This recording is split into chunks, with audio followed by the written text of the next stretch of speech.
Hi అండి. మా ఛానల్ని వీక్షిస్తున్న మీ అందరికీ కూడా అభినందనలు తెలియజేస్తూ మజ్జిగ పులుసు రెడీ చేస్తున్నానండి. నేను ఈరోజు మజ్జిగ పులుసుకి కావలసిన పదార్థాలు ఏమిటంటే సొరకాయ ముక్కలు, ఉల్లిపాయ ముక్కలు, పచ్చిమిరపకాయ ముక్కలు, ఇంకా ఏం ముక్కలంటే మరి నేను క్యారెట్ ముక్కలు వేశాను.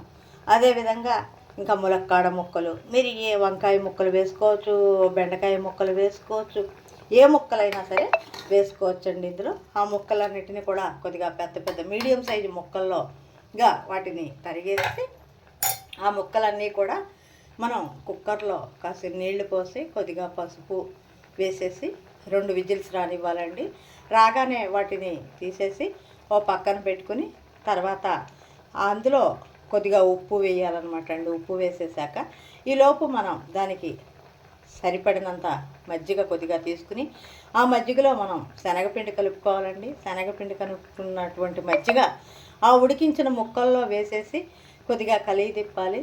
కలిగి తిప్పాక ఈ పసుపు ఉప్పు కూడా ఆల్రెడీ ఉంటుందండి అందులో. దాన్ని మనం ఏం చేయాలంటే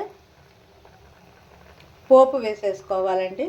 కొద్దిగా కొబ్బరి, పచ్చి కొబ్బరి, అల్లం తురిమేసి ఆ పేస్ట్ కూడా ఇందులో కలపాలి. తర్వాత పోపు వేసేసుకుంటే, ఇంగువ పోపు వేసుకుంటే గుమగుమలాడే మజ్జిగ పులుసు రెడీ అండి.